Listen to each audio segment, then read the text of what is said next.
നമസ്കാരം, ഞാൻ ലക്ഷ്മി കാണത്ത്.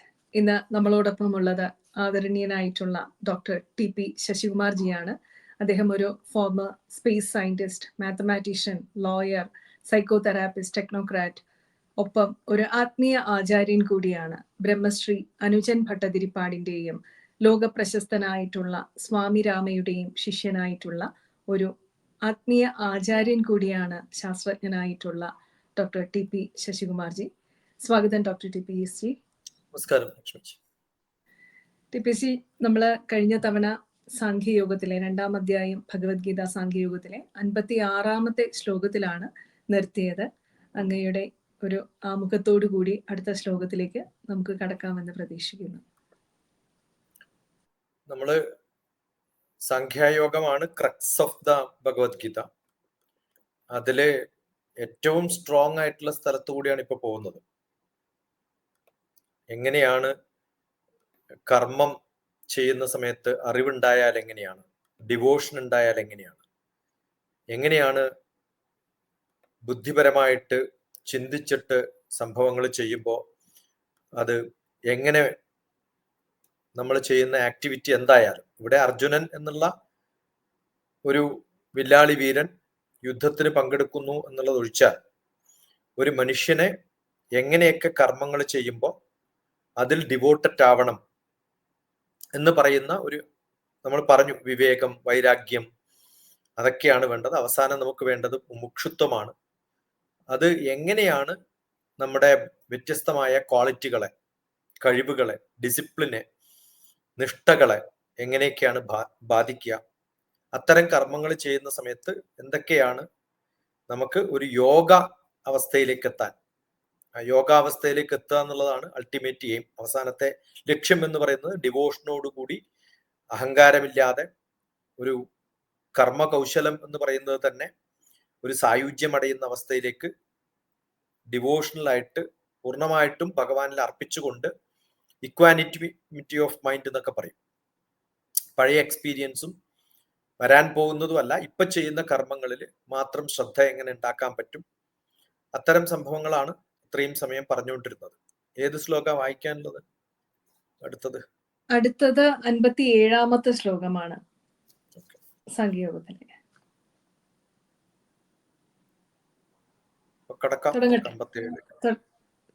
തുടങ്ങട്ടെ? അതെ, ഇപ്പൊ സ്ഥിതപ്രജ്ഞന്റെ കഥയാണ് പറഞ്ഞത്.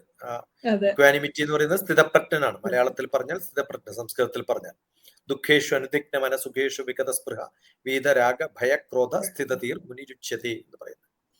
അപ്പൊ ആ അവസ്ഥയിൽ നിന്ന് ഒരു ഒബ്ജക്റ്റീവ് ആയിട്ടുള്ള കാര്യങ്ങളല്ല, അധികം കെട്ടും ബാന്ധങ്ങളൊന്നും ഇല്ലാതെ ആഗ്രഹങ്ങളെയും അത് മൂലമുണ്ടാകുന്ന ദുഃഖത്തെയും ദേഷ്യത്തെയും കൺഫ്യൂഷനെയും, ബുദ്ധിനാശാത് പ്രണശ്യതി എന്നൊക്കെ പറയണം, ബുദ്ധിയില്ലായ്മ അവസ്ഥ, പിന്നെ ഒരു വ്യത്യസ്തമായിട്ട് നല്ലത് ഏതാണ് മോശം ഏതാണെന്ന് കണ്ടുപിടിക്കാൻ പറ്റാത്ത അർജുനന്റെ കാര്യങ്ങൾ ഇതുകൊണ്ടൊക്കെയാണ്.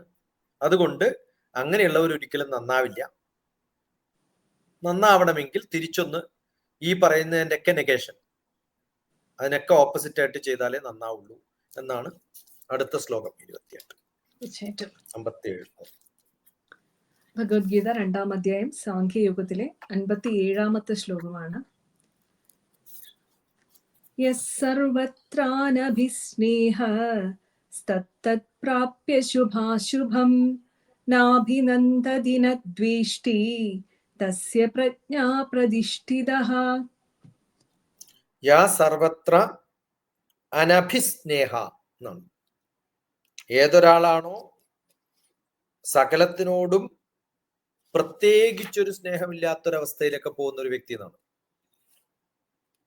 ആ അവസ്ഥയിൽ വരുമ്പോ തത് തത് ശുഭാശുഭം പ്രാപ്യ, അനിഷ്ടത്തെ പ്രാപിക്കും. ശുഭവും തത് തത് ശുഭാശുഭം, ശുഭവും അശുഭവും, ഏതാണോ ഇഷ്ടം ഏതാണോ ഇഷ്ടമില്ലായ്മ, അതിലൊക്കെ എത്തിപ്പെടാൻ സാധ്യതകളുണ്ട്. ന അഭിനന്ദതി ന ദ്വേഷ്ടി, സന്തോഷം ഉണ്ടാവില്ല, വെറുപ്പും ഉണ്ടാവില്ല. ഇതൊക്കെ ചെയ്യുന്ന കർമ്മങ്ങളിൽ ഡിപ്പെൻഡ് ചെയ്തിരിക്കും. സന്തോഷം വേണോ, സങ്കടം വേണോ, ഇഷ്ടം വേണോ, ശുഭം വേണോ, അശുഭം വേണോ, തസ്യ പ്രജ്ഞാ പ്രതിഷ്ഠിത, അവന്റെ ബുദ്ധി ഉറച്ചതായിട്ടില്ലെങ്കിൽ ഇതൊക്കെ സംഭവിക്കാൻ ഈ പ്രജ്ഞാബാധാംശ ഭാഷസി ഇതിലൊക്കെ പ്രജ്ഞയാണ്. തസ്യ പ്രജ്ഞാപ്രതിഷ്ഠിത, അതാണ് അതിന്റെ. അങ്ങനെയുള്ള ഒരാൾക്ക് അതിൽ ഉറച്ചു നിൽക്കാൻ സാധിക്കും, അവന്റെ ബുദ്ധി ഉറച്ചതാവും. ഇപ്പൊ നിന്റെ കൺഫ്യൂഷൻ അതുകൊണ്ടാണ്, ബുദ്ധി ഉറച്ചിട്ടില്ല എന്ന് പറയില്ല, നമ്മൾ പറയാറില്ലേ, ഇപ്പോഴും കുട്ടിത്താണ്, ബുദ്ധി ഉറച്ചിട്ടില്ല എന്ന് പറയില്ലേ, അതാണ് ഇൻഡയറക്റ്റ് ആയിട്ട് പറയുന്നത്. അപ്പൊ എന്താ ഉണ്ടാവുക, നമ്മൾ ചെയ്യുന്ന കർമ്മങ്ങളിൽ നമുക്ക് ശ്രദ്ധ കുറയും. ഞാൻ തന്നെ സംശയത്തിലാണ്, വേണോ വേണ്ടിയോ എന്ന്.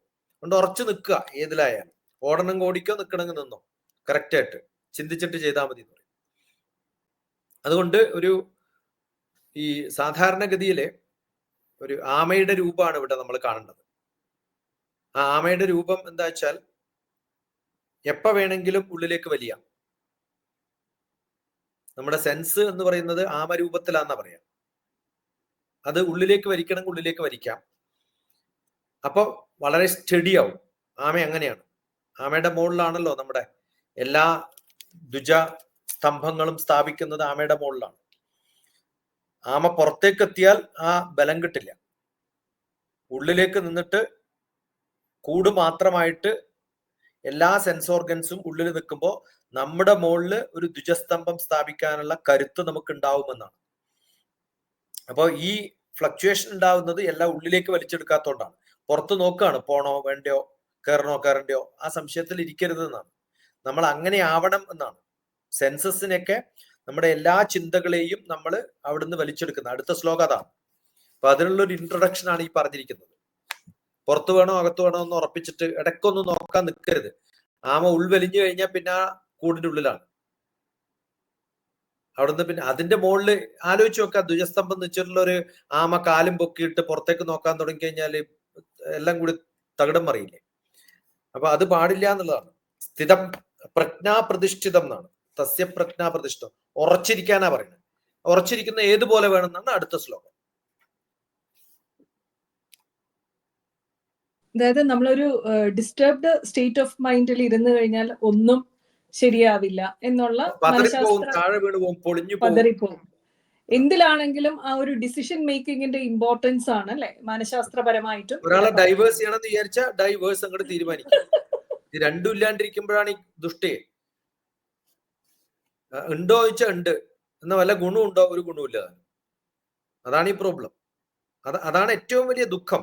വിട്ടു കഴിഞ്ഞാൽ പോയില്ലേ, പിന്നെ അതിനെപ്പറ്റി ദുഃഖിക്കേണ്ട കാര്യമില്ലല്ലോ. എത്ര കാശാ കളയണ കുറെ ആൾക്കാർ. ഈ പ്രശ്നങ്ങൾ തീരുമെന്ന് പറഞ്ഞിട്ട് എന്തൊക്കെയാണ് തത്രപ്പാടുകൾ. കേസ് കൊടുത്തിട്ട് കാശ് പോലെ എന്നത് എന്തായാലും വേണ്ടാന്ന് വെച്ചു.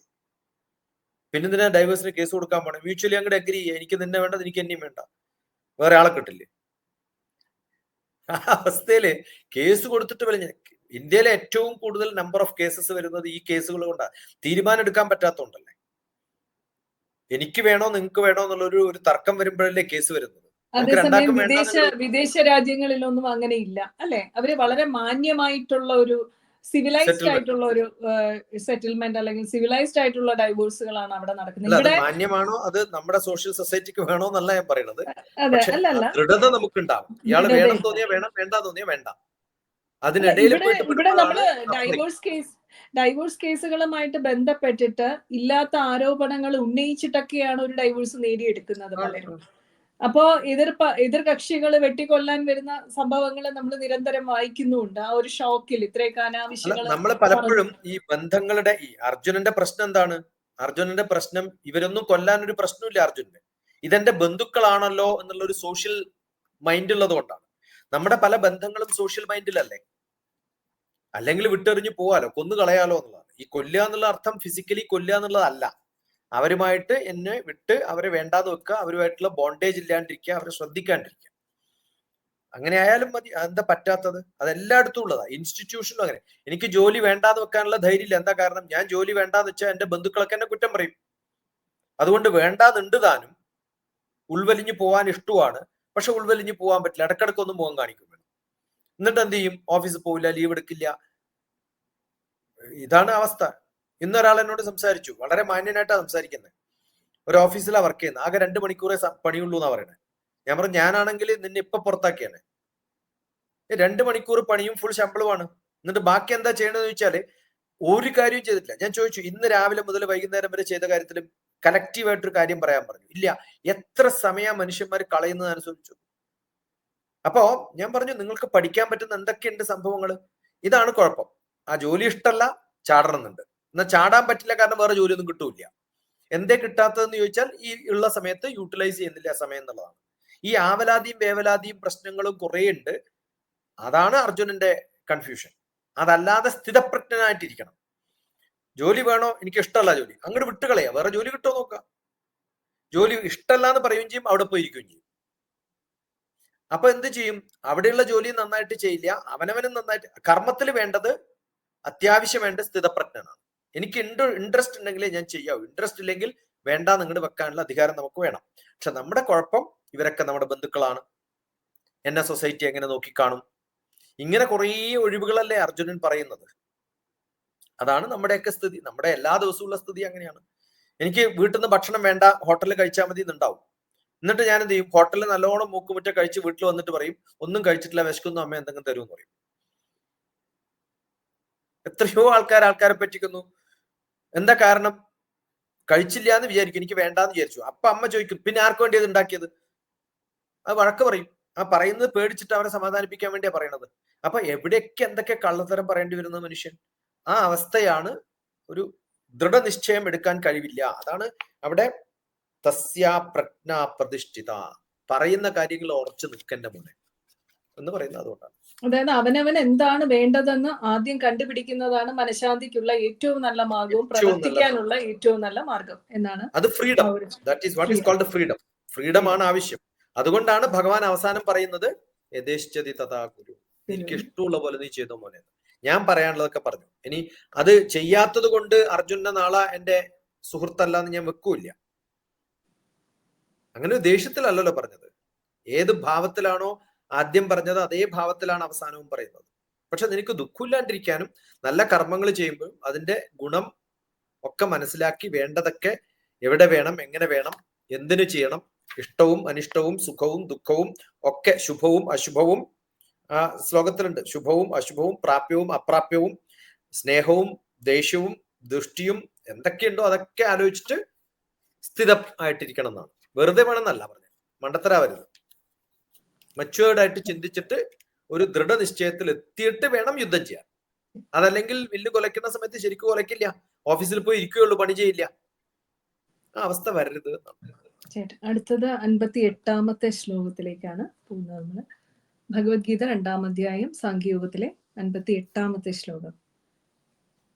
യഥാ സംഹരതേ ചായം കൂർമോങ്കാനീവ സർവശഃ ഇന്ദ്രിയാണീന്ദ്രിയാർത്ഥഭ്യസ്തസ്യ പ്രജ്ഞാ പ്രതിഷ്ഠിതഃ. ഇതാണ് ഞാൻ പറഞ്ഞത് ആമയുടെ സ്വഭാവം. ഇന്ദ്രിയാർത്ഥേഭ്യ, വിഷയങ്ങളിൽ നിന്നും എന്ത് ചെയ്യണം? കൂർമഹ അഗാനി ഇവ, ഏത് അവയവങ്ങള് ആമ ഉള്ളിലേക്ക് വലിക്കുന്നുവോ അതുപോലെ ഇന്ദ്രിയാണി സംഹരതേ ച, ഇന്ദ്രിയങ്ങളെ പിൻവലിക്കുന്നുവോ അതുപോലെ തസ്യ പ്രജ്ഞ പ്രതിഷ്ഠിത. രണ്ടാമതും അത് തന്നെയാണ്. നേരത്തെ പറഞ്ഞ അതേ ലൈനാണ് ഇവിടെയും ലാസ്റ്റ് ലൈൻ. നമ്മൾ പലപ്പോഴും ചെല്ലുമ്പോൾ ശ്രദ്ധിക്കില്ല, ഇതങ്ങോട്ട് ചെല്ലിപ്പോ ആ ലാസ്റ്റ് ലൈൻ തന്നെയാണ് ഇവിടെ നിന്ന് ഓർത്താ മതി. അപ്പൊ അത് രണ്ടും കൂടി കണക്റ്റഡ് ആണെന്ന് മനസ്സിലാവും.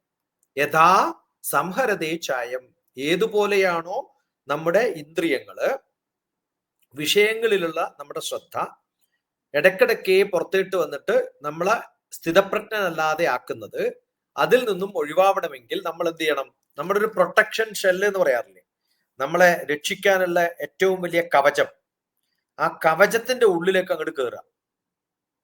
ആ കവചത്തിന്റെ ഉള്ളിൽ അങ്ങോട്ട് കയറി കഴിഞ്ഞാൽ പിന്നെ പുറത്തു നടക്കുന്ന ഒരു സംഭവവും എനിക്കറിയില്ല. ഇതാണ് നമ്മൾ ഇത് ഞാൻ പറഞ്ഞല്ലോ, ഭഗവത്ഗീത എന്ന് പറയുന്നത് യോഗശാസ്ത്രി എന്നാണ് തുടങ്ങുന്നത്. ആ യോഗശാസ്ത്രം എന്ന് പറയുമ്പോൾ യമ നിയമ ആസന പ്രാണായാമ കഴിഞ്ഞാൽ നെക്സ്റ്റ് പ്രത്യാഹാരമാണ്. പ്രത്യാഹാരമാണ് ഇവിടെ പറയുന്നത്.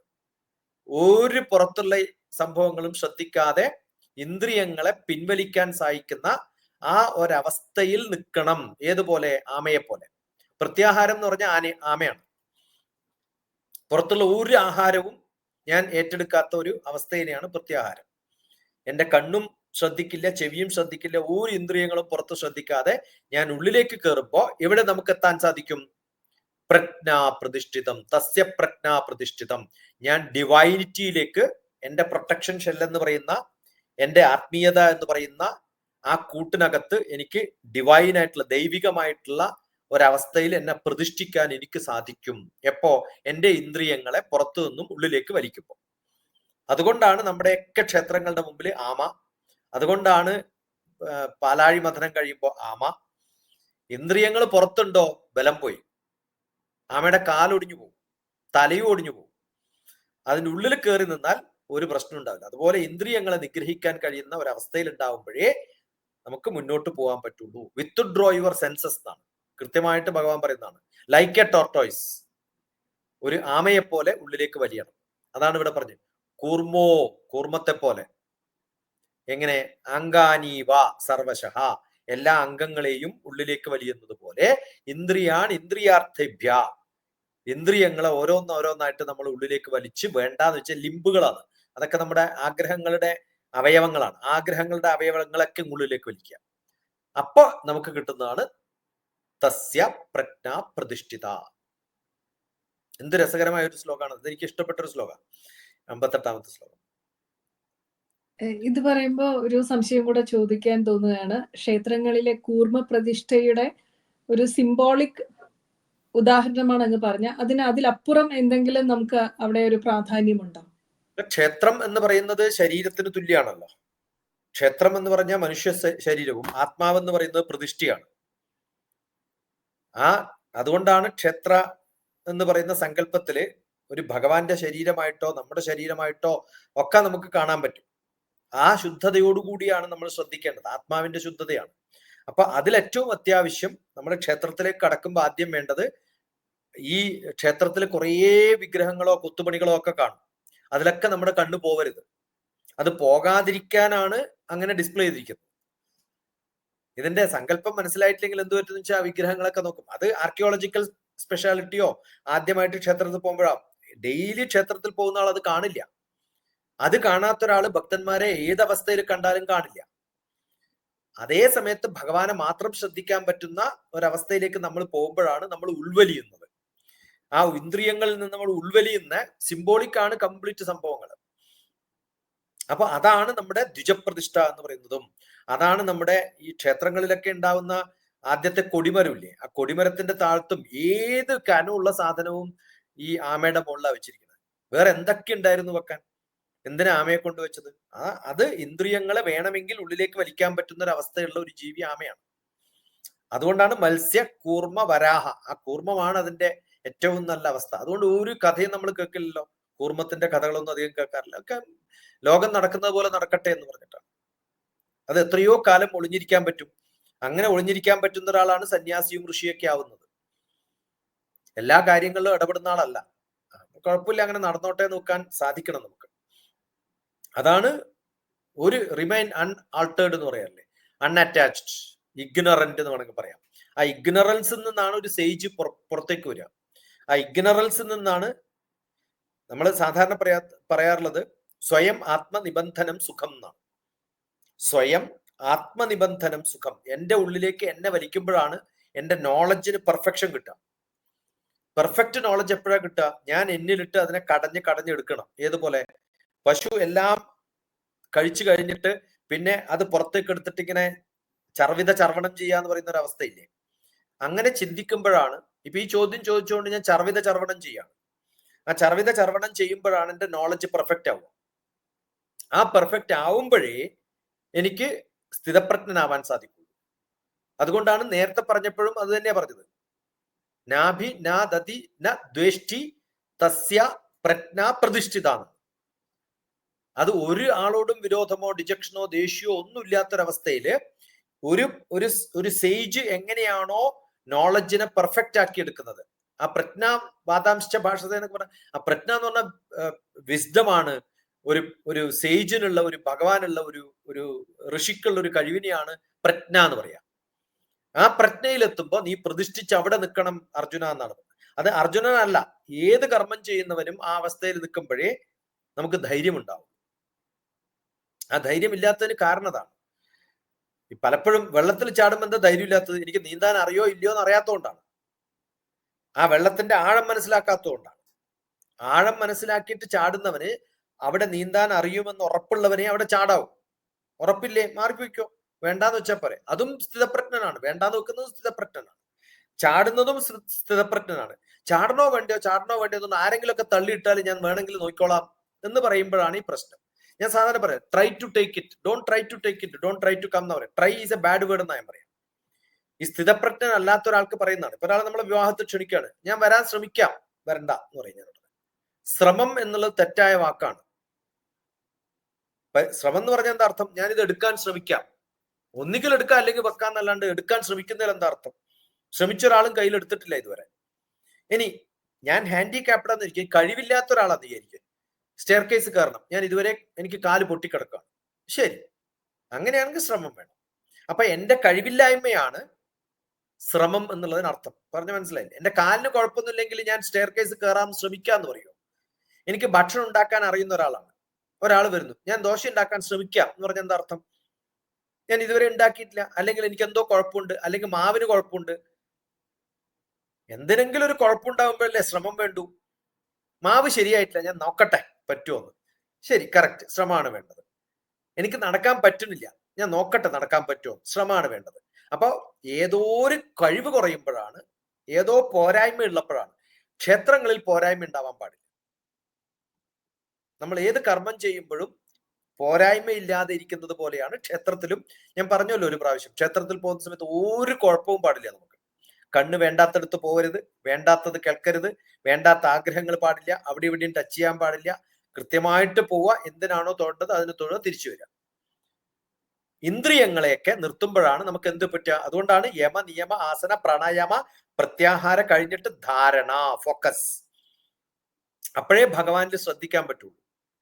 അതുകൊണ്ട് ക്ഷേത്രത്തിന് പുറത്ത് ഇന്ദ്രിയങ്ങളൊക്കെ പുറത്തെടുത്ത് നോക്കേണ്ടടുത്തൊക്കെ നോക്കി, അത് കഴിഞ്ഞ് ഉൾവലിഞ്ഞിട്ട് ഉള്ളിൽ കയറിയാൽ മതി. ഉള്ളിൽ കയറിക്കഴിഞ്ഞാൽ പിന്നെ ധാരണ വേണം, ശ്രദ്ധ വേണം, ഫോക്കസ് വേണം. പിന്നെ എമ്പോഴേ ധ്യാനത്തിലെത്താൻ പറ്റും. നമ്മൾ ധ്യാനിക്കാനാണല്ലോ പോകുന്നത്. അപ്പൊ അതാണ് വേണ്ടതെന്ന് അർത്ഥം. അതുപോലെയാണ് ഏത് കർമ്മം. വളരെ വ്യക്തമാണ്. ഈ ട്രൈ എന്ന് പറയുന്ന ശ്രമത്തിന് ഇത്രയും ആഴത്തിലൊരു അർത്ഥമുണ്ടെന്ന് ഇപ്പോഴാണ് മനസ്സിലായത്. ഇനി ആ വാക്ക് ഉപയോഗിക്കുമ്പം സത്യത്തിലെ 2 പ്രാവശ്യം ഒന്ന് ചിന്തിക്കും എല്ലാവരും, കേൾക്കുന്നവരെല്ലാം. എല്ലാ കുട്ടികളോടും ഞാൻ ക്ലാസ് എടുക്കുമ്പോൾ പറയാറുണ്ട്, ട്രൈ, TRY എഴുതാൻ പറയും. എല്ലാവരും പറയല്ലോ, I will try to come, I will try to answer എന്നൊക്കെ പറയും. ട്രൈ ടു ആസ്ക് ക്വസ്റ്റ്യൻ, ഞാൻ പറയും TRY എഴുതാൻ പറയും. എന്നിട്ട് വലിയൊരു കട്ട് കൊടുക്കാൻ പറയും. എന്നിട്ട് ഞാൻ പറയും ഇത് ജീവിതത്തിൽ ഇനി ഉപയോഗിക്കുന്നത്. അങ്ങനെ കുറെ വാക്കുകൾ ഞാൻ നിഷ്കാസനം ചെയ്യാം. എന്റെ മനസ്സിൽ നിന്ന് മാറി ട്രൈ എന്നുള്ള ഒരു വേർഡ് ഇപ്പം പെട്ടെന്ന് പറഞ്ഞപ്പോ. അടുത്തത് 59ാമത്തെ ശ്ലോകമാണ് ഭഗവത്ഗീതയിലെ 2ാം അധ്യായം സാഖ്യയോഗത്തിലെ 59ാമത്തെ ശ്ലോകം. വിഷയാ വിനിവർത്തന്തെ നിരാഹാരസ്യ ദേഹിനഃ രസവർജം രസോപ്യസ്യ പരം ദൃഷ്ട്വാ നിവർത്തതേ.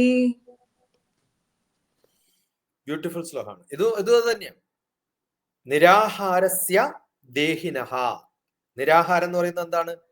ശരീരത്തിനുള്ള ആഹാരം മാത്രമല്ല, ഭക്ഷണം പ്ലേറ്റിൽ കൊടുക്കുന്നതല്ല നിരാഹാരം. ഇവിടെ ഇന്ദ്രിയങ്ങൾക്ക് നിരാഹാരം കൊടുക്കുക എന്ന് വെച്ചാൽ ഇന്ദ്രിയങ്ങൾക്ക് വിഷയങ്ങളോടുള്ള ആഗ്രഹങ്ങൾ വേണ്ടാന്ന് വെക്കുക. നമ്മൾ സാധാരണ നിരാഹാരം എന്ന് പറയുന്നത് ഭക്ഷണം വേണ്ടാന്ന് വെക്കലാണ്. അത് ഇവിടെ അങ്ങനെയല്ല. ഇവിടെ പറയുന്നത് ഓരോ കാര്യങ്ങളിലും നമുക്കുള്ള ശ്രദ്ധ, ഇന്ദ്രിയങ്ങളെ കൊണ്ട് എന്തൊക്കെ നമുക്ക് ആഗീകരണം ചെയ്യാൻ പറ്റുമോ, കണ്ണുകൊണ്ട് കഴിക്കുകയാണ് നമ്മൾ ചെയ്യുന്നത്, ചെവി കൊണ്ട് കേൾക്കുകയാണ് ചെയ്യുന്നത്, അതൊക്കെ നമുക്കുള്ള ആഹാരമാണ്. നാവ് കൊണ്ട് രുചിക്കുന്നതും ഭക്ഷണം കഴിക്കുന്നതും വയറിൽ പോകുന്നതും മാത്രമൊന്നുമല്ല, ഒരാളെ തൊടുന്നതും ആഹാരമാണ്. അത് അനുഭവിക്കുകയാണ് നമ്മൾ. ആ അനുഭവിക്കുക എന്ന് പറയുന്നത് ഒരു സുഖം അനുഭവിക്കുകയാണ്, തിന്നാനുള്ള സുഖം അനുഭവിക്കുകയാണ്. അത് തണുപ്പ് വരുമ്പോഴും അനുഭവിക്കുകയാണ്, ചൂട് വരുമ്പോഴും അനുഭവിക്കുകയാണ്. അപ്പൊ ത്വക്കും അനുഭവിക്കുന്നുണ്ട്, മൂക്കും അനുഭവിക്കുന്നുണ്ട്, എല്ലാം അങ്ങനെയാണ്. അപ്പൊ ഇവിടെ വിഷയ വിനിവർത്തന്തേ, എന്ത് ചെയ്യണം? എല്ലാ വിഷയങ്ങളോടുമുള്ള ബന്ധങ്ങള് വിട്ടുമാറുന്ന ഒരവസ്ഥയിലേക്ക് നമ്മൾ പോകണം. ആ പോകുന്ന സമയത്ത് നിരാഹാരമായി ആഗ്രഹങ്ങളൊന്നുമില്ലാതെ എന്റെ ഇന്ദ്രിയങ്ങൾക്കൊന്നും വേണ്ട എന്ന് വിചാരിക്കുന്ന ആ ഒരവസ്ഥയിൽ രസവർജം വിഷയാഹ, എന്ത് ചെയ്യണം? നമ്മുടെ ദേഹിയില് രസമുണ്ടാവും. ഗ്രഹിക്കാൻ പറ്റാത്ത ചില സംഭവങ്ങളും ഗ്രഹിക്കാൻ പറ്റുന്ന സംഭവങ്ങളും ഒക്കെ അത് മനസ്സിലാക്കി വേണ്ടതുപോലെ ഉപയോഗിക്കാൻ പറ്റുന്ന എൻജോയ്മെന്റ് എവിടെ വേണോ, രസം എവിടെ വേണോ ആ രസം മാത്രം എടുക്കുക. സെൻസസ് ഫ്രം ദർ ഓബ്ജക്ട്സിൽ ഓരോന്നിനും ഓരോ രസം ഉണ്ടാവും. അത് ആ ടേസ്റ്റ് നോക്കിയിട്ട് അത് വേണ്ടാന്ന് വെക്കുന്ന ഒരു അവസ്ഥ പോലെ ആ ഓബ്ജക്റ്റ് അങ്ങോട്ട് മാറ്റി വെക്കുക. അതിൽ നമുക്ക് വേണ്ട, ഇത് വേണ്ട, ഇത് വേണ്ട, ഇത് വേണ്ട അങ്ങോട്ട് വെക്കുക. അങ്ങനെ വിട്ട് കഴിഞ്ഞിട്ട് ഒരു ടേസ്റ്റും ഇല്ലാത്തൊരവസ്ഥയിലേക്ക് നമ്മൾ റിയലൈസ് ചെയ്യുമ്പോൾ നമ്മൾ എവിടെ എത്തും? യഥാർത്ഥ ആത്മാവിലേക്ക് എത്തും. ഈ ടേസ്റ്റ് എന്ന് പറഞ്ഞാൽ മനസ്സിന്റെ ഒരു അവസ്ഥയാണ്. ആത്മാവിന് ടേസ്റ്റ് ഇല്ലല്ലോ. ആത്മാവിനും ടേസ്റ്റ് ഇല്ല, ശരീരത്തിനും ടേസ്റ്റ് ഇല്ല. നമ്മൾ ഉണ്ടെന്ന് ധരിക്കുകയാണ്. നമ്മൾ നല്ല സ്വാദുള്ള ഭക്ഷണം എന്ന് പറയുന്ന ഒരു ഭക്ഷണം വായിൽ വെച്ചാല് നാവിന്റെ ക്വാർട്ടർ പോർഷൻ മാത്രം 1.5 സെന്റിമീറ്ററിലധികം ടേസ്റ്റ് അറിയാനുള്ള ടേസ്റ്റ് ബഡ് ഇല്ല. അപ്പൊ നല്ല ടേസ്റ്റ് ഉള്ള ഭക്ഷണം എന്ന് പറഞ്ഞാൽ നമ്മൾ കഴിക്കുന്നത് ഈ 1.5 സെന്റിമീറ്റർ നാവിനെ ഇഷ്ടപ്പെടുത്താൻ വേണ്ടി കഴിക്കുന്നത് 36 ഫീറ്റ് ഈ ഫുഡ് പൈപ്പിലൂടെ പോകുമ്പോൾ സഫർ ചെയ്യാണ്. നമ്മുടെയൊക്കെ ഗതി അതാണ്. ഈ ഇന്ദ്രിയങ്ങൾ എന്ന് പറയുന്നത് നമുക്ക് ടേസ്റ്റ് എന്ന് പറയുന്നുണ്ടല്ലോ, ആ രസം നമ്മളെ വല്ലാണ്ട് പ്രലോഭിപ്പിക്കും. എന്നിട്ട് എന്ത് ചെയ്യും? നമ്മുടെ ശരീരം പൂർണ്ണമായിട്ടും നമ്മൾ കഷ്ടപ്പെടും. അതുപോലെ ആ അവസ്ഥയിൽ നിന്നൊക്കെ നമ്മൾ റിയലൈസ് ചെയ്തിട്ട് പുറത്തു വരുമ്പോഴാണ് പരം ദൃഷ്ട്വാ നിവർത്തതയെന്നാണ്. അതിൽ നിന്നൊക്കെ നമ്മൾ ആ ആസക്തിയിൽ നിന്നും നിവൃത്തി നേടിയാല് ഈ കാണുന്നതെന്നൊക്കെ ദൃഷ്ടി എന്ന് പറയുന്ന കാണുന്നത്, രസം എന്ന് പറയുന്നത്, ആഹാരം എന്ന് പറയുന്നത്, നരോഹാര വിഹാരം എന്ന് പറയുന്ന ഒരു അവസ്ഥയുണ്ടല്ലോ. അത് എന്ത് വേണം? ഏറ്റവും ഇഷ്ടമുള്ളതാണ് കഴിക്കേണ്ടത്. ഏതാ ഇഷ്ടമുള്ളത്? എൻ്റെ നാവിന് ഇഷ്ടമുള്ളതല്ല, ആ നാവിന് ശേഷം പോകുന്ന വയറിന് ഇഷ്ടമുള്ളതാണ് കഴിക്കേണ്ടതെന്ന്. എൻ്റെ ഇഷ്ടം എവിടെയാണെന്നാണ് ഞാൻ തീരുമാനിക്കേണ്ടത്. അപ്പൊ അത് തീരുമാനിച്ചു കഴിഞ്ഞാൽ എൻ്റെ വിഷയങ്ങളിലാവരുത്, പുറത്ത് കാണുന്ന ചില ഭംഗിയുണ്ടല്ലോ അതിലാവരുത് എൻ്റെ ശ്രദ്ധ, എൻജോയ്മെന്റ് അതിനാവരുത്. അതല്ലാതെ ബാക്കി അതിൻ്റെ ഉള്ളറയിലേക്ക് പോയിട്ട് അവിടെ ഞാൻ എത്രയാണോ ഇഷ്ടം കാണുന്നത് അവിടെയാണ് എൻ്റെ ഏറ്റവും നല്ല അവസ്ഥ എന്ന് പറയുന്നത്. That remains the real object എന്ന് പറയുന്നത്. അവിടെ എത്താൻ എനിക്ക് സാധിക്കണമേ എന്നാണ്. അപ്യസ്യ, ഏത് രസോ അപ്യസ്യ പരം ദൃഷ്ട്വാ നിവർത്തത എന്നാണ്. ആ ഒരു പരമാത്മാവിനെ ദർശിക്കുന്ന സമയത്ത് എനിക്ക് ഈ ചെറിയ ചെറിയ ആസക്തികളിൽ നിന്നൊക്കെ വിരക്തി നേടാൻ സാധിക്കുന്ന അവസ്ഥയിലേക്ക്, എൻ്റെ ശരീരത്തിനാണ് പ്രാധാന്യം, എൻ്റെ ശരീരം നല്ലപോലെ ഊർജ്ജസ്വലമാവണം എന്ന് അറിയുമ്പോൾ നാവിന് ഇഷ്ടമല്ലാത്തതും ഞാൻ ചിലപ്പോൾ ഉള്ളിൽ കഴിക്കും. നാവിന്റെ ഇഷ്ടം മാത്രം നോക്കിയിട്ട് ചെയ്യില്ല.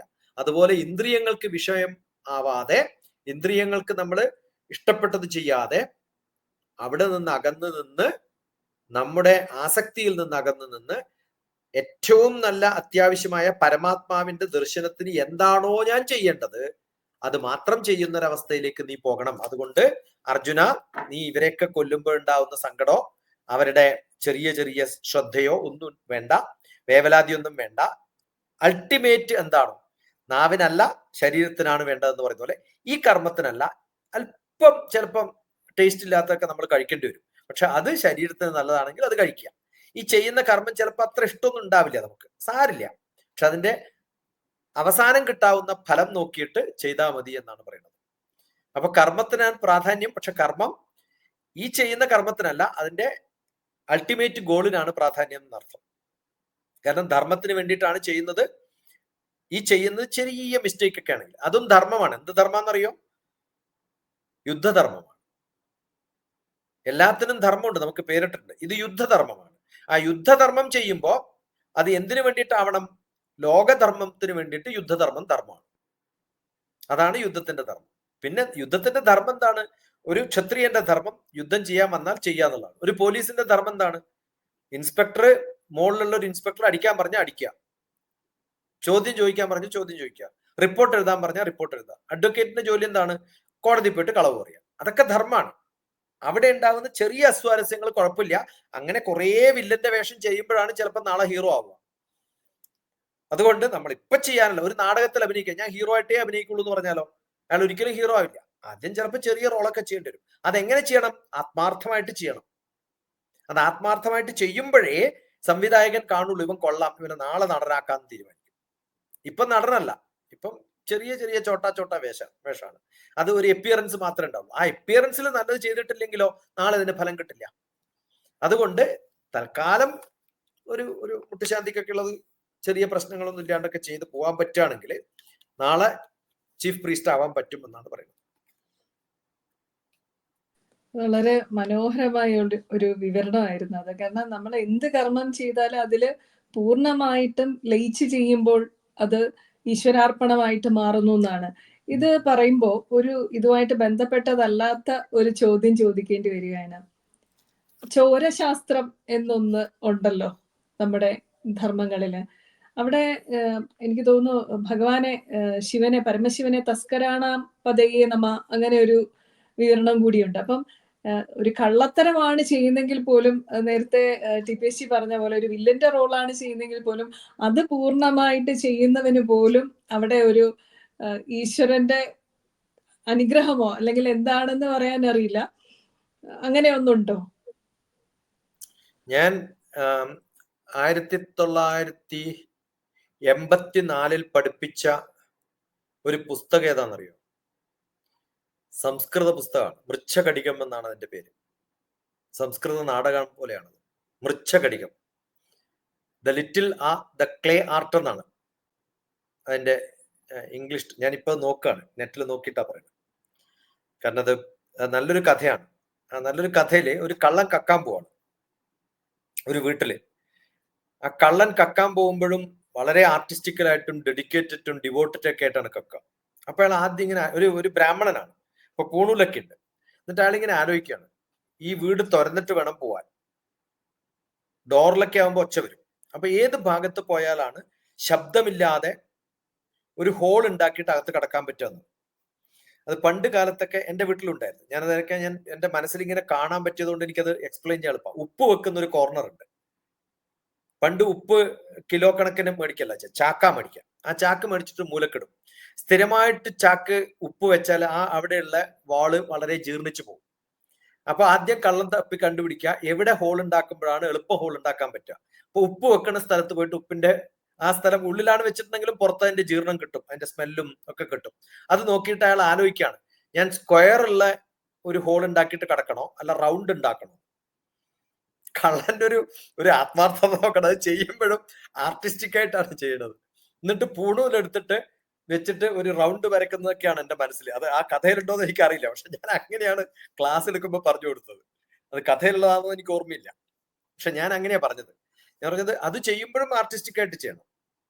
അങ്ങനെ ചെയ്തിട്ട് വേണം. നമ്മളിപ്പോ സോപ്പ് മുറിക്കാന്ന് വിചാരിക്കാം, എന്റെ കയ്യിൽ വേറെ ആയുധമൊന്നുമില്ലെങ്കിൽ ഞാൻ പൂണൂലുള്ള ആളോട് പറയണ്ടത്, മാധവ നമ്പൂരോട് ആ പൂണൂലിട്ടിട്ടൊന്ന് നല്ലോണം അർത്ഥം വെച്ചാൽ പണ്ട് ബാർ സോപ്പ് കഷ്ണങ്ങളാക്കാനെങ്കിലും തന്റെ പൂണൂൽ ഉപകരിക്കട്ടെ എന്ന് പറയാറുണ്ട് ഞാൻ. അപ്പൊ നമ്മൾ ചെയ്യുന്ന സമയത്ത് അത് ക്ലീൻ ആയിട്ട് ക്ലിയർ ആയിട്ട് ചെയ്യാന്നുള്ളതാണ്. അങ്ങനെ ചെയ്യുന്ന ഒരു കള്ളൻ അത് കയറി കഴിഞ്ഞിട്ട് നല്ല കഥയുണ്ട്.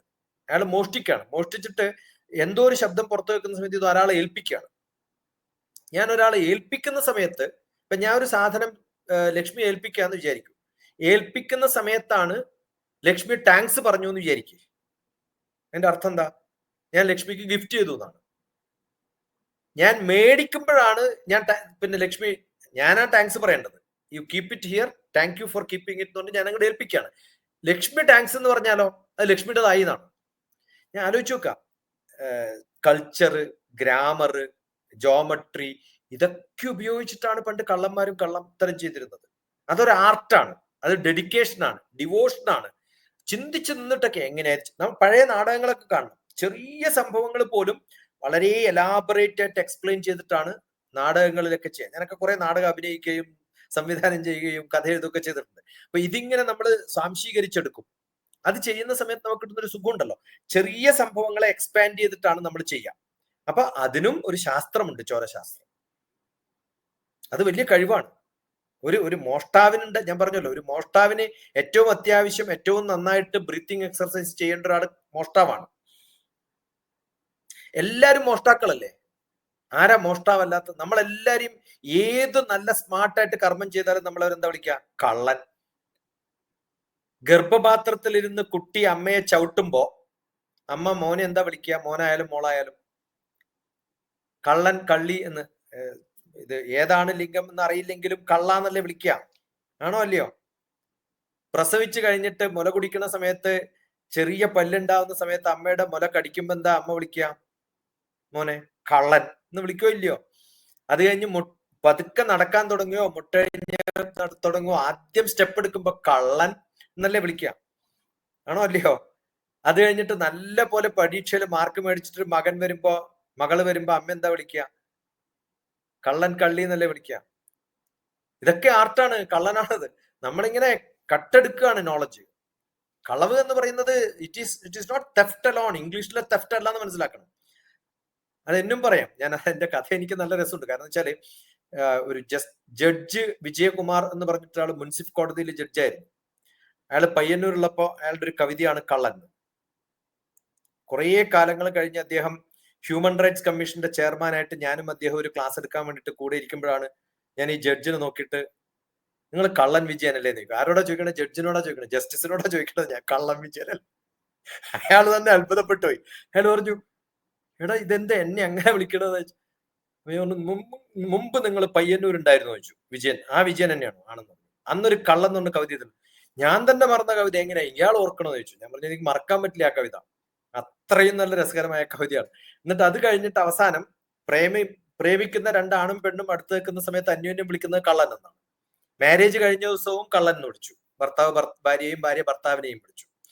അത് കഴിഞ്ഞിട്ട് അവസാനം കുറെ കഴിഞ്ഞപ്പോഴത്തേക്കും ജനങ്ങളൊക്കെ വിളിക്കാൻ തുടങ്ങിയാണ് കള്ളൻ. യഥാർത്ഥ കള്ളനായപ്പോഴും കള്ളൻ എന്നാണ്ട്. കള്ളൻ എന്ന വാക്കിന് വലിയ പ്രത്യേകതകളുണ്ട്. അതുകൊണ്ട് കള്ളൻ എന്ന് പറയുന്ന വലിയ തെറ്റായ വാക്കൊന്നല്ല. കള്ളൻ എന്നല്ല, ഇത്രയും ആഴത്തിൽ അതിനൊരു അർത്ഥം ഉണ്ടെന്ന് ഇപ്പോഴും ആദ്യമായിട്ടാണ് ചിന്തിക്കുന്നത്. ഏത് സിനിമയാണെന്ന് എനിക്കറിയില്ല. ഒരു നമ്മുടെ മാള അരവിന്ദൻ, അതല്ല, കള്ളൻ പവിത്രനല്ല, മാള അരവിന്ദൻ ഒരു കള്ളന്റെ റോള് ചെയ്യുന്ന, ഒരു ആഫ്രിക്കക്കാരൻ കള്ളന്റെ റോൾ ചെയ്യുന്ന ഒരു പഴയ സിനിമയുണ്ട്. 80s ആണെന്ന് തോന്നുന്നു. അപ്പൊ അതിൽ അദ്ദേഹം ആവർത്തിച്ചുകൊണ്ടിരിക്കുന്നുണ്ട്, മോഷണം ഒരു കലയാക്കണം. അത് മാത്രമല്ല, മറ്റേ ദിലീപിന്റെ ഗുരുവായിട്ട് ദിലീപിനെ പഠിപ്പിക്കുന്നില്ലേ? എവിടെ മീശ ചുറ്റും. അതെ, മീശമാധവൻ. അപ്പൊ കള്ളത്തരം എന്ന് പറഞ്ഞാൽ അത് വലിയൊരു കഥയാണ്. അത്ര എളുപ്പമൊന്നുമല്ല. വലിയ കള്ളന്മാരുടെ കഥയല്ലേ നമ്മള് വലിയ കള്ളന്മാരുടെ കഥയല്ലേ നമ്മുടെ പിന്നെ കായംകുളം കൊച്ചുണ്ണിയുടെ ഒക്കെ കഥ. വലിയ വീരനായിട്ടല്ലേ നമ്മൾ കാണുന്നത്. തീർച്ചയായിട്ടും എല്ലാ കഥകളും അങ്ങനെയാണ്. പണ്ടുണ്ടായിരുന്ന എത്രയോ സിനിമകളില്, പ്രേംനസീറിന്റെ സിനിമകൾ നോക്കിയാൽ കള്ളനായിട്ടുള്ള കഥകൾ എത്ര ഉണ്ടാവും, ഇഷ്ടം പോലെ ഉണ്ടാവും. ഈ പെർഫെക്റ്റ് ആയിട്ട് ഒരു ചെയ്യുമ്പം അതൊരു ഹീറോ ആയിട്ട് മാറുന്നു എന്നുള്ളതാണ്. ബണ്ടി ചോർ എന്ന് പറയുന്ന ഒരു കള്ളനുണ്ട്. അയാളെയൊക്കെ വളരെ മഹത്വവൽക്കരിച്ച്. തന്നെ ചോർ മാർക്കറ്റ് എത്രയുണ്ട്, ഇഷ്ടം പോലെ ചോർ മാർക്കറ്റ്. അതെ. നിങ്ങൾക്ക് എന്ത് സാധനം വേണമെങ്കിൽ അവിടെ പോയാൽ കിട്ടുമല്ലോ. ഇപ്പൊ കൊണ്ടുതരാന്ന് പറയും, എന്നിട്ട് പോയിട്ട് മോഷിച്ചു കൊണ്ടുതരും.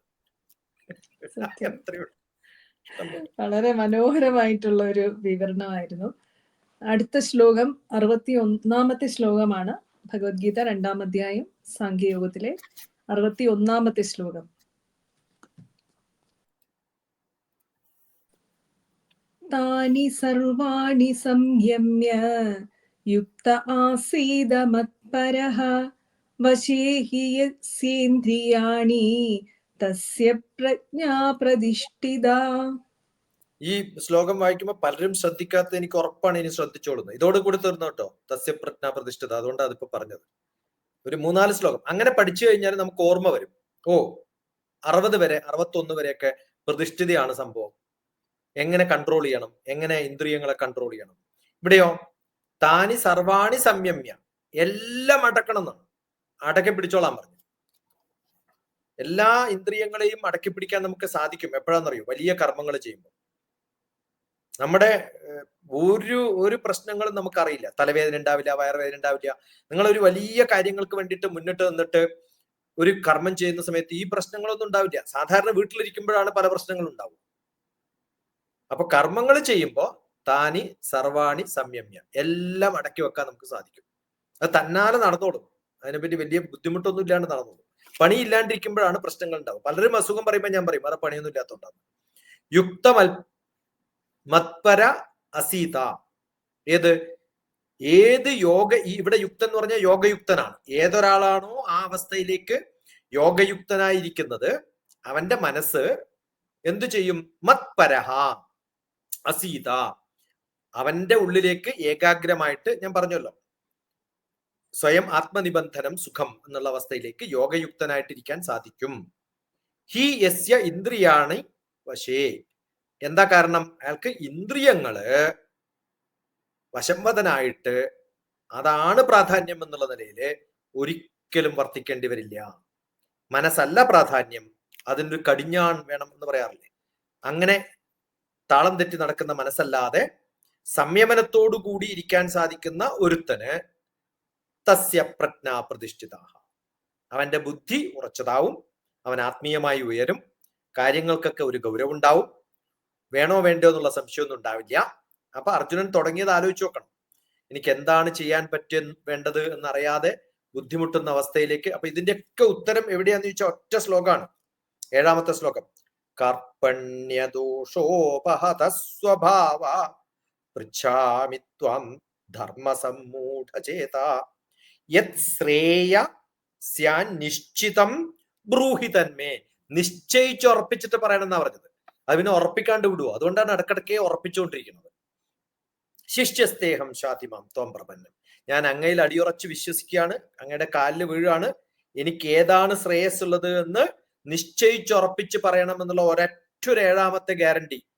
മെൻഡറാക്കണം എന്ന് പറഞ്ഞിട്ട് കൃഷ്ണനെ കാലിൽ വീണത് കൊണ്ടാണ് ഓരോ സ്ഥലത്തും തസ്യ പ്രജ്ഞ പ്രതിഷ്ഠിത. ഇങ്ങനെയൊക്കെ ചെയ്താൽ നീ എന്റെ ശിഷ്യനായിട്ട് ഞാൻ സമ്മതിച്ചോളാം, നിന്നിലും അതുണ്ടാവും എന്നാണ്. എന്ത് രസകരമായ ഒരു അവസ്ഥയാണ് ഇത്. ഇടക്കിടക്കെ ഓർമ്മ വേണം എന്താ ചോദിച്ചതെന്ന്. ചിലർക്കൊക്കെ ചോദ്യം ഓർമ്മയുണ്ടാവില്ല ഉത്തരം എഴുതുമ്പോൾ. അപ്പൊ എന്ത് പറ്റും? എവിടെയെങ്കിലൊക്കെ പോയി കളയും. അതാണ് പ്രശ്നം. അതാണ് ഇവിടുത്തെ ന്യായവും, അതാണ് ഇവിടെ പറയാൻ ശ്രമിച്ചത്. ഇനി അടുത്തതും അത് തന്നെയാണ്. അടുത്ത 2 ശ്ലോകം കൂടിയാണ് ചൊല്ലുക.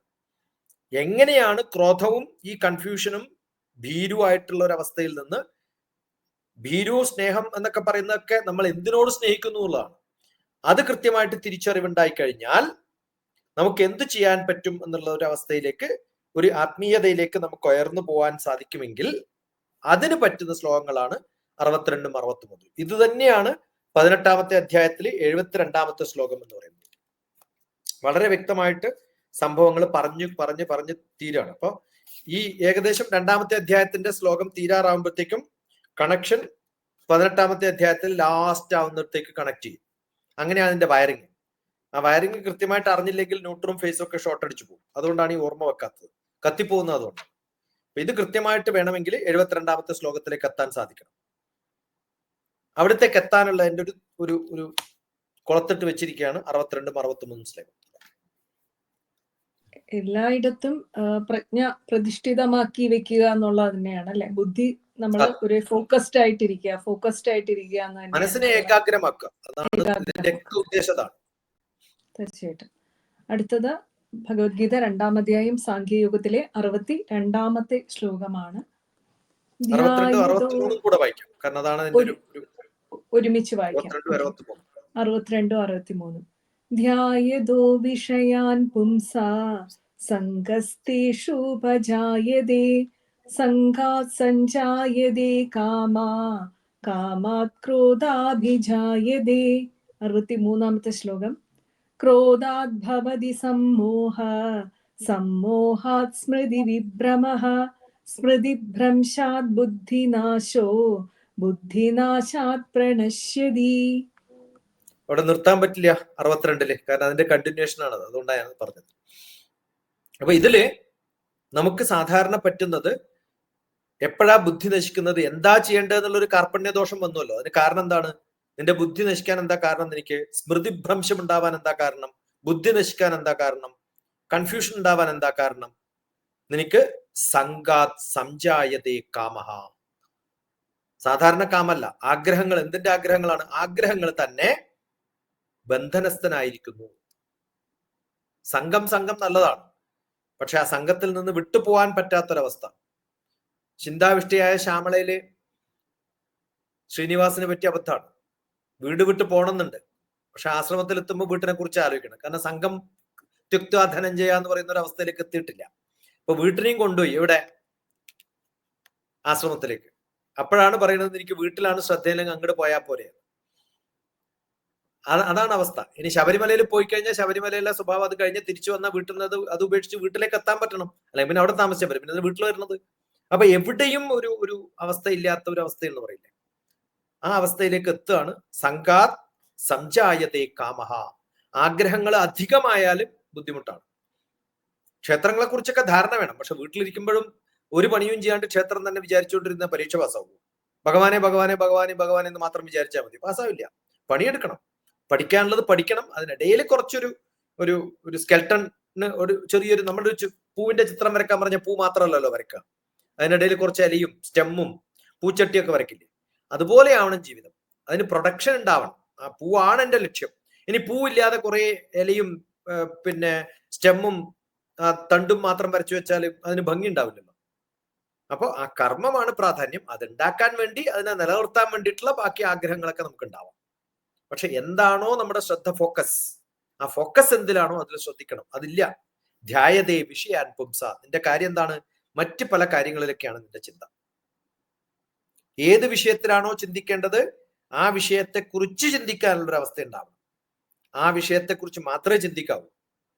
അതല്ലാതെ സംഘസ്തേഷു ഉപജായതേ, ഏതെങ്കിലും ഒരാളുടെ പ്രീതി ഉണ്ടാക്കാൻ വേണ്ടിയിട്ട്, അയാളെ ഇഷ്ടപ്പെടുത്താൻ വേണ്ടിയിട്ട്, അയാളുടെ കൂടെ നടക്കാൻ വേണ്ടിയിട്ട് അത് മാത്രം ചിന്തിച്ചുകൊണ്ടിരുന്നു കഴിഞ്ഞാൽ എന്ത് പറ്റും?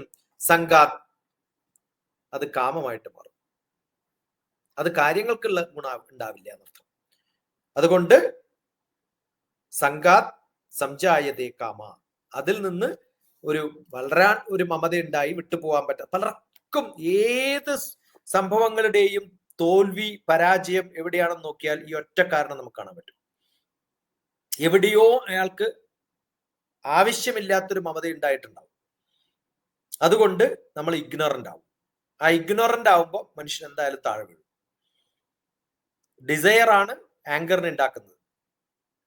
അത് നമുക്ക് ശ്രദ്ധിക്കാൻ പറ്റാത്തടത്ത് ശ്രദ്ധിച്ച് ഒബ്ജക്റ്റിനെ മാത്രം, തൽക്കാലമുള്ള ഒരു ഗുണത്തിനെ മാത്രം ശ്രദ്ധിച്ചിട്ട് നിൽക്കുന്ന സമയത്ത് അവിടെ ഒരു വല്ലാണ്ടൊരു ബോണ്ടേജ് ഉണ്ടായാൽ, മിക്കവാറും ബുക്കുകളിലൊക്കെ അറ്റാച്ച്മെന്റ് എന്നുള്ള വാക്കായിരിക്കും ഉപയോഗിച്ചിട്ടുണ്ടാവുക. അത് എല്ലാവർക്കും ഉണ്ട്. കൃഷ്ണൻ അർജുനോടുണ്ട്. അർജുനോട് ഇല്ലെങ്കിൽ പിന്നെ അവസാനം വരെ ഇങ്ങനെ കഥ പറയേണ്ട കാര്യമില്ലല്ലോ. പക്ഷെ അത് ബോണ്ടേജ് ആയിട്ട് മാറിയിട്ടില്ല. ഉണ്ടെങ്കിൽ എന്തായിരുന്നു അവസാനം കൊടുക്കുന്ന യഥേശ്ചതി തഥാ ഗുരു എന്നല്ല പറയാ, ഞാൻ പറഞ്ഞത് കേട്ടിട്ടില്ലെങ്കിൽ നിന്നെ ഞാൻ വെറുതെ വിടില്ല.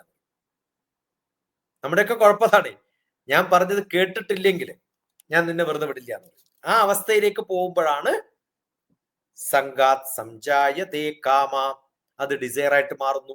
അതിൽ നിന്ന് ആങ്കർ ഉണ്ടാവും. അതുകൊണ്ട് ഞാൻ പറഞ്ഞ കേട്ടില്ലെങ്കിൽ ഞാൻ വെറുതെ വിടില്ല. കാമാത് ക്രോധോ അഭിജായതേ, അത് ക്രോധമായിട്ട് മാറും. അതുണ്ടാവരുത്. അത് കഴിഞ്ഞാൽ എന്ത് പറ്റും? ക്രോധാത് ഭവതി സമ്മോഹ, ഒരു കാര്യവും കൃത്യമായിട്ട് പറയാൻ പറ്റാത്ത ഡെല്യൂഷൻ എന്നൊക്കെ പറയില്ലേ, കൺഫ്യൂഷൻ, ഡെല്യൂഷൻ, ഒരു കാര്യം തീരുമാനം എടുക്കാൻ പറ്റാത്ത അവസ്ഥയിലേക്ക് നമ്മൾ മാറിപ്പോകും. അതുകൊണ്ടാണ് പലപ്പോഴും പറയുമ്പോൾ വാക്കുകൾ തെറ്റിപ്പോവും. ദേഷ്യം വരുമ്പോൾ അതാണ് പറ്റുക. ക്രോധാത് ഭവതി സമ്മോഹ, ക്രോധം സമ്മോഹമായിട്ട് മാറും. ഇതിന്റെ സീക്വൻസ് വളരെ വളരെ രസകരമായിട്ടുള്ള സീക്വൻസ് ആണ്. ആദ്യം എല്ലാ കാര്യങ്ങളെക്കുറിച്ചും ചിന്തിക്കാനുള്ള ഒരു കഴിവുണ്ടാവണം. ഒരു കാര്യത്തെ മാത്രം ശ്രദ്ധിച്ചിട്ട് നമ്മുടെ അൾട്ടിമേറ്റ് പൂവിനെ മറന്നുപോയി സ്റ്റെം മാത്രം വരച്ചു പോകുന്ന ഒരു അവസ്ഥ വരുന്നതെന്ന് ആലോചിച്ചാണ്. അത് കഴിഞ്ഞിട്ട് അറ്റാച്ച്മെന്റ് ഉണ്ടാവും. എന്തിനോട്? എനിക്ക് ഇലയാണ് ഇഷ്ടം, എനിക്ക് കാമ്പാണ് ഇഷ്ടം, അതില്ലാണ്ട് ജീവിക്കാൻ പറ്റുമോ എന്നൊക്കെ ചോദിച്ചു കഴിഞ്ഞാൽ പൂ വരക്കാൻ പറ്റില്ല. അതുകൊണ്ട് അവിടെ പെട്ടുപോകും. പിന്നെ ആഗ്രഹങ്ങളുടെ പിന്നാലെ പോവും. അത് പിന്നെ ദേഷ്യമായി മാറും. ദേഷ്യം കൺഫ്യൂഷനായിട്ട് മാറും. കൺഫ്യൂഷൻ എവിടെയുണ്ടോ ബുദ്ധി വർക്ക് ചെയ്യില്ല. അതുകൊണ്ടാണ് ഈ പ്രശ്നം ഉണ്ടാവുന്നത്. നമ്മൾ പഠിച്ച സംഭവങ്ങളൊക്കെ മറന്നു പോകും. അതാണ് ഇന്റർവ്യൂവിന് പോകുന്ന സമയത്ത് അയ്യോ അതെനിക്ക് അറിയാമായിരുന്നു കേട്ടോ, എന്നിട്ട് എന്താ സംഭവിച്ചത്? അവിടെ എത്തുമ്പോൾ അത് മറന്നുപോയി. എന്താ കാരണം? സമ്മോഹാത്, അധികം ആഗ്രഹമാണ്. അതൊരു കുഴപ്പമൊന്നുമില്ല, കിട്ടിയാ കിട്ടി, കിട്ടിയില്ല കിട്ടില്ല. നമ്മൾ സാധാരണ പറയാറുണ്ട്, HR പറയുന്ന ഒരു പഠിപ്പിക്കുന്ന ഒരു ഭാഗമാണ്, ഒരു ഇന്റർവ്യൂവും സെലക്ഷൻ അല്ല ഡിജക്ഷന് വേണ്ടിയിട്ടാണ്. ആൾക്കാരെ പുറത്താക്കാൻ വേണ്ടിയിട്ടാണ് നമ്മൾ ഇന്റർവ്യൂ ചെയ്യുന്നത്. കാരണം 1000 പേരിൽ 1-2 പേർക്കല്ലേ അപ്പോയിന്റ്മെന്റ് കൊടുക്കുള്ളൂ. 998 ആൾക്കാരെ പുറത്താക്കല്ലേ. അപ്പൊ ഇന്റർവ്യൂ ചെയ്യുന്നത് എന്തിനാണ്? അകത്താക്കാനോ പുറത്താക്കാനോ? പുറത്താക്കാനാണ്. എന്താ കാരണം? ആ ഒരു സീറ്റിൽ ഇരിക്കാൻ പറ്റിയ ഒരാളെ എനിക്ക് കണ്ടുപിടിക്കാൻ പറ്റാത്തതുകൊണ്ടാണ്. നിങ്ങൾ കുറച്ച് തടി കൂടി പോയാലും മെലിഞ്ഞു പോയാലും ആ സീറ്റിൽ പറ്റില്ല. അതുകൊണ്ട് സെലക്ട് ചെയ്യപ്പെടാത്തത് നിങ്ങളുടെ കഴിവ് കേടാണെന്ന് ധരിക്കണ്ട. ഞാൻ അതിന് യോഗ്യനല്ലാന്ന് ധരിച്ചാൽ മതി. പക്ഷെ വേറെ പലതിനും യോഗ്യത ഉണ്ടാവും. അപ്പൊ അത് വരുന്ന സമയത്ത് ഈ സമോഹം ഉണ്ടാവില്ല. നമുക്ക് മോഹം വല്ലാണ്ട് കയറി പറ്റുമ്പോഴാണ് ഈ പ്രശ്നം ഉണ്ടാവുക. സ്മൃതിഭ്രംശ, അതുകൊണ്ട് എന്ത് പറ്റും? ഭ്രമം ഉണ്ടാവും, എല്ലാം മറന്നുപോകും. എന്നിട്ട് വല്ലാതെ അലങ്കോലം, മെമ്മറി നഷ്ടപ്പെടും. സ്മൃതിഭ്രംശ ബുദ്ധിനാശവും. അത് കഴിഞ്ഞാൽ പിന്നെ ബുദ്ധി ഉണ്ടാവില്ല. അതാണ് ആ സീക്വൻസ്. അതന്നെ വായിക്കണം എന്ന് പറഞ്ഞത്. ഇത് ഇടയിൽ പറയാൻ ബുദ്ധിമുട്ടാണ്. ബുദ്ധിനാശാത് പ്രണശ്യതി. അങ്ങനെ ബുദ്ധി നശിച്ചാൽ പിന്നെ ഒന്നിനും കൊള്ളാത്തവരായിട്ട് മാറും. ബുദ്ധി ഇല്ലെങ്കിൽ പിന്നെ എന്താ കാര്യം? ബുദ്ധൂസായിട്ട് മാറും. അതുകൊണ്ട് ഭ്രമമുണ്ടാവുന്ന സമയത്ത് കറക്റ്റ് ആയിട്ട് വെക്കേണ്ട സ്ഥലത്ത് വെക്കേണ്ട ഒന്നും വെക്കാൻ പറ്റില്ല. അതുകൊണ്ട് എന്ത് വേണം? അത്യാവശ്യമായിട്ടൊരു കർമ്മം ചെയ്യണമെങ്കിൽ വേണ്ടതാണ് ഉദ്യമം, പ്ലാനിങ് വേണം, സാഹസം, ജമ്പ് ഇൻ ടു ആക്ഷൻ, ധൈര്യം, ബുദ്ധി, ശക്തി, പരാക്രമം. എന്നെ ആരെങ്കിലും തടസ്സം നിന്നിയാൽ അവരെ വെറുതെ വിടില്ല എന്നുള്ളൊരു ഒരു കഴിവുണ്ടാവണമെങ്കിൽ കൺഫ്യൂഷൻ ഇല്ലാണ്ടിരിക്കണം. അല്ലെങ്കിൽ വേറെ ആരെങ്കിലും നീ പോണ്ടടോ എന്ന് പറഞ്ഞാൽ എന്നാ ശരി പോണ്ട അല്ലേ. അപ്പൊ നമുക്ക് പോണമെന്നുണ്ടോ? ഉണ്ട്. ഏത് സിനിമക്കാ വേണ്ടി സാർ? ആ സിനിമയാ നല്ലത്, ഇപ്പല്ലേ പറഞ്ഞത് അത് വേണമെന്ന്. പിന്നെന്താ അത്? അല്ല വേറെ ആരോ പറഞ്ഞു നല്ലതല്ല. അപ്പൊ വേറൊരാൾ പറയുന്നതാ നമ്മുടെ ചിന്ത. നമുക്ക് ചിന്തിക്കാൻ ഒരവസ്ഥയില്ല. അപ്പൊ നമ്മള് ഈ മൈൻഡിനെ കൺട്രോൾ ചെയ്തിട്ടില്ലെങ്കിൽ എന്ത് പറ്റും? അവസാനം നമ്മൾ നശിച്ചു പോകും. അതുകൊണ്ട് അർജുന, അതുകൊണ്ടാണ് സ്ഥിരപ്രജ്ഞൻ എന്ന് പറഞ്ഞാൽ വേറെ ആരെങ്കിലും പറയുന്നത് കേട്ടിട്ട് എന്റെ മനസ്സ് ഉറപ്പിക്കലല്ല. അതുകൊണ്ടാണ് കൃഷ്ണ ഇത്രയൊക്കെ പറഞ്ഞു കഴിഞ്ഞിട്ടും അവസാനം പറഞ്ഞത് നീ ചിന്തിച്ചിട്ട് എന്താണോ നിനക്കുതകുന്നത് അത് പറയണം. അതല്ലെങ്കിൽ ഞാൻ പറഞ്ഞത് നീ കേട്ട് കഴിഞ്ഞാൽ ഇടയിൽ പിന്നെയും സംശയം വരുവേ. അതുണ്ടാവാൻ പറ്റും. കൺട്രോൾ ഓഫ് മൈൻഡ് ആണ് ഏറ്റവും അത്യാവശ്യമായിട്ട് വേണ്ടത്. ആ മനസ്സിനെ കൺട്രോൾ ചെയ്യാനാണ് രമണ മഹർഷി പറഞ്ഞു പഠിപ്പിച്ചിട്ടുള്ളത്. അതിനുള്ള മാർഗമാണ് പ്രാണബന്ധനാത് ലീയതേ മന. പ്രാണബന്ധനം കൊണ്ട് മനസ്സിനെ ലീയതാക്കാൻ പറ്റും. പക്ഷെ ഏതുപോലെ?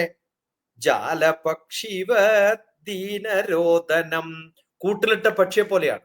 എപ്പോ തുറന്നു വിടുന്നു അപ്പൊ ഓടിപ്പോകും. അങ്ങനെയുള്ള പ്രാണബന്ധനം കൊണ്ട് ഒരു ഗുണമില്ല. പ്രാണബന്ധനം എങ്ങനെയാവണം? ഞാൻ അറിഞ്ഞിട്ട് വേണ്ടാന്ന് വെച്ചിരിക്കുന്ന ഒരു അവസ്ഥയിൽ ആരെങ്കിലും പറഞ്ഞ് ക്ലോസ് യുവർ ഐസ് എന്ന് ക്ലോസ് ചെയ്തിട്ട് കാര്യമൊന്നുമില്ല. പലതും കാണാൻ തുടങ്ങും. അത് അല്ലാത്തൊരവസ്ഥയിലേക്ക് എനിക്ക് പോകണമെങ്കിൽ എന്റെ മനസ്സ് ആ ലയത്തിലേക്ക് എത്തുന്ന ഒരു അവസ്ഥയിലേക്ക് വരണം. മെറ്റീരിയലിസ്റ്റിക് ആയിട്ടുള്ള ലൈഫാണ് ഇവിടെ റൂയിൻ, മോശം ജീവിതം എന്ന് പറയുന്നില്ലേ?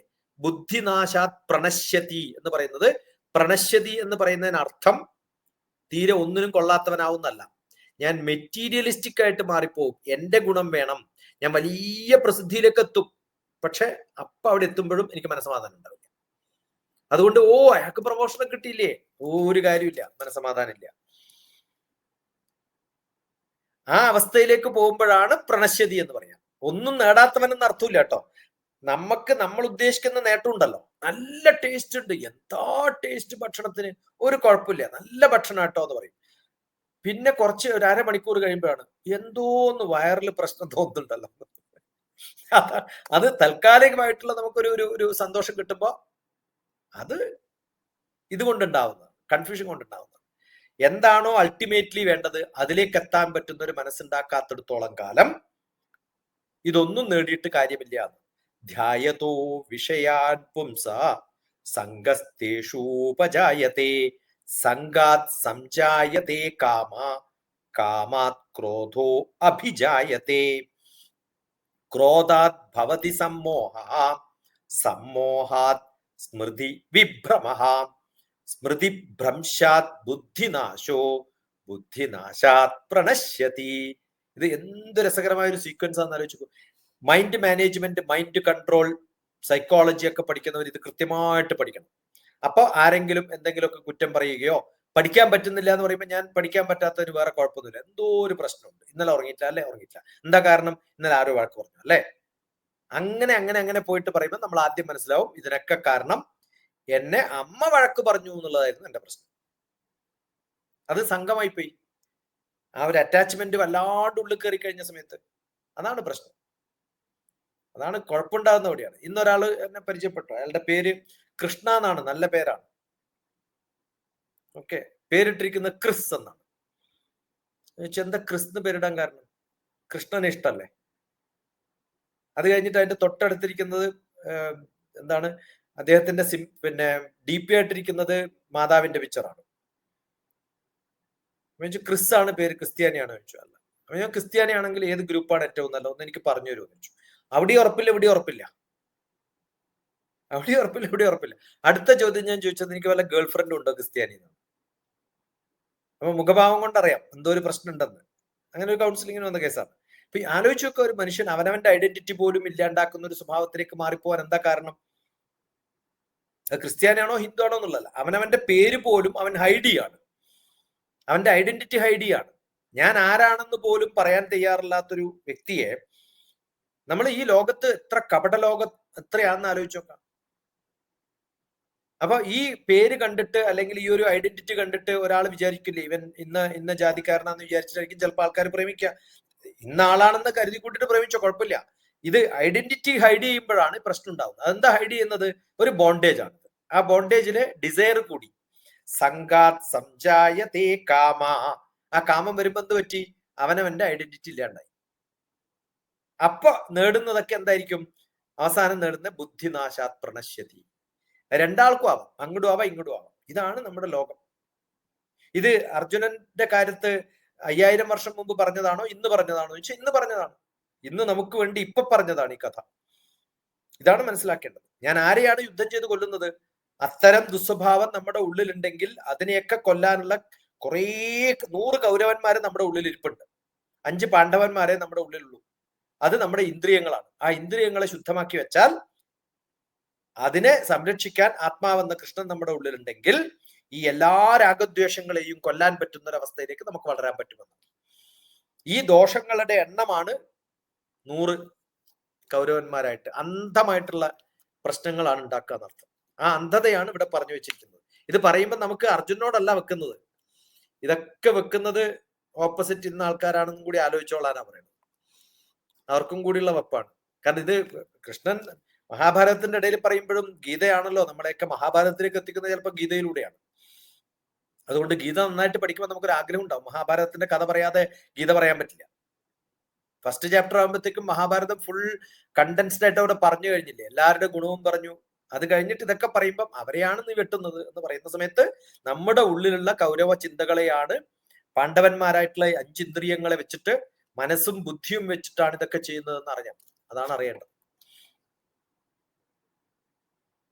വളരെ മനോഹരമായിട്ട് 63, 62, 63 ശ്ലോകം വളരെ പ്രാധാന്യമുള്ളത് തന്നെ. എല്ലാ ശ്ലോകവും പ്രാധാന്യം 64. അതെ. സമയം വൈകിയത് കൊണ്ട് നമുക്ക് അതെ ഇന്ന് 63 നിർത്തുകയാണ്. വളരെ മനോഹരമായിട്ട് മനഃശാസ്ത്രപരമായിട്ട് തന്നെ ഈ 2 ശ്ലോകങ്ങളും വിശദീകരിച്ചു തന്നതിന് ഒരുപാട് നന്ദി. നമസ്കാരം.